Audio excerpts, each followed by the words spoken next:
It's Monday. This is Sheila Cooperman. I am a licensed psychotherapist in Boca Raton. And okay, so evidently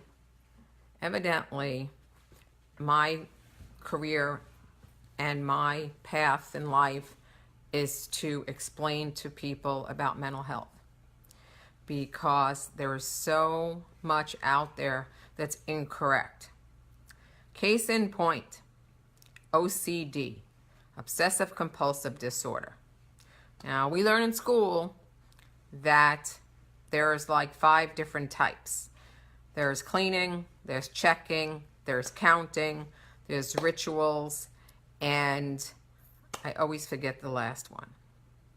But the truth of it, yes, there is the thought to keep cleaning, and there is the counting, and there is the rituals, and there is the checking, okay? But the reason why we're always cleaning our hands constantly, we're always checking the door to see if it's locked 5, 6, 7, 8, 10, 12, 15 times, checking the door, the reason why we're counting tiles, counting ceiling panels, counting cans, whatever it is, the reason why there are rituals, whether it's fixing fringes on carpeting or turning around a couple times or banging on the top of the roof. I knew somebody that had to have a car spot because every time they got out of their car, they had to circle it a couple times and bang on the roof.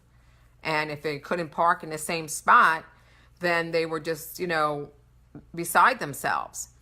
The one thing you need to recognize, and I don't know why I need to keep saying this, the one thing you need to recognize is it's the thoughts in your head to keep checking the door to see if it's locked. It's the thought that says, oh, that door is not locked. You know what? That door may not be locked. It still may not be locked. Let's just double check it and see if it's locked. Okay, it's locked. Well, maybe it's not locked. We better check again. Maybe magically it just unlocked itself. Let's check it again. Okay, so now we checked it. It's locked. No, wait a second. Let's check it again. It may not be locked. Let's check it again. Let's keep checking it. Let's keep checking it. Okay? The thought that, you know what, I can't leave the house until every fringe on this carpeting is perfectly set in the right angle. Okay, and there's 200 fringes, but I don't care if I'm going to be 20 minutes late leaving the house because I got to make sure those fringes are okay, because if not, I can't leave the house. Or the thought that, you know what, I need to keep counting. I need to count every tile. I missed a tile. Now I need to start all over again. Okay? These are all parts of OCD, but the part that people seem to miss is it's the thought, the obsessive thoughts in your head about these behaviors. It's the continually try that again. It's the continual obsessive thought to keep redoing and doing and repeating these behaviors. If you don't have the thoughts to keep checking the door, you don't keep checking the door. If you don't have the thoughts to keep counting the tiles, you don't keep counting the tiles. Okay? This is really important. Now, another thing. OCD is having thoughts at all in your head. Even if it's thoughts that what you have to do all day, even if it seems like there's a third party always talking to you, and thoughts are always catapulting through your head, that's OCD. Okay? So some people seem to think as you get older and you're busy that that's a rite of passage, that you always have these thoughts running through your head. Well, again, that is not the way it's supposed to be. Your head is supposed to be quiet, completely quiet. Okay? It's like a TV or a television set. The television set is off. It's quiet. It's not making a sound until you open it up or turn it on. Depends which part of the country you're from. And then you see a picture, and you can turn the channels, you can surf the channels, and you can hear the audio. But when you decide you don't want to hear it anymore, you turn it off. That's the way the mind is supposed to be. It's supposed to be quiet.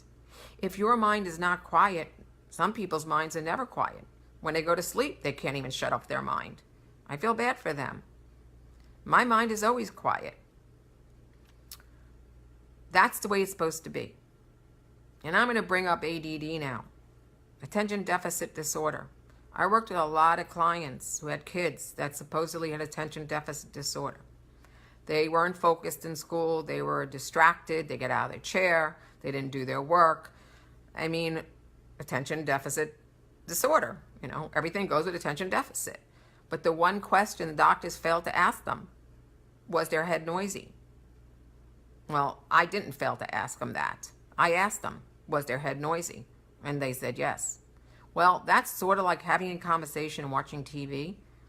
I know you all think you can do it, but the truth of the matter is you can't.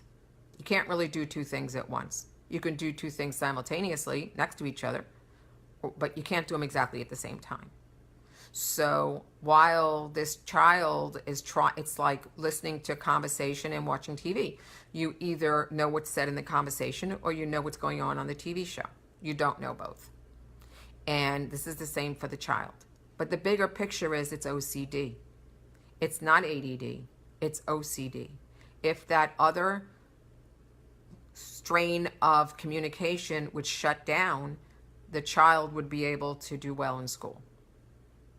And this is something that, you know, I have 20 years experience as a licensed psychotherapist. Sure, I'm holistic and my ideas are different, but my ideas are clinically proven and evidenced with my clients and with their success and their changes and how they function. So that's all I really have to say, because I had a big fight on Facebook with somebody about, you know, OCD, and that I made a statement that obsessive thoughts is OCD, and they said, no, it's schizophrenia or schizoaffective.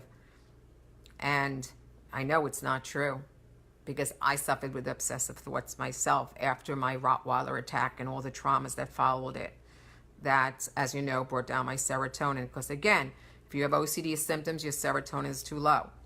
And my serotonin came down when I got attacked by the Rottweiler, and I lost the use of my primary hand and recognized it would never be the same again. And I had to learn how to use it all over again. And there were a lot of medical complications. There were a lot of emotional ties to the Rottweiler and who owned the Rottweiler, and it affected my family greatly. So the results were obsessive thoughts. But I wasn't schizophrenic, and I wasn't schizoaffective, and I wasn't anything of the above. I just had really severe OCD. And I will continue to preach this, and I will continue to try to educate people on the truth about psychology and mood disorders and mental health conditions.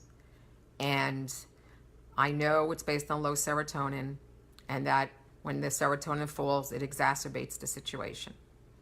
And there are a lot of people that oppose this or oppose me, but I know what I'm talking about. This is from my own personal experiences, where the doctors would have wanted to put me on medication for the rest of my life because I had self-harming thoughts. I was able to cure myself. Can I say it would never come back? It could come back if I let my serotonin drop low enough, but that's never going to happen. And I have had the same results with my clients. So anyway, this is just, I wanted to do this public service announcement. And I hope that some of the therapists in my own industry eventually buy a vowel and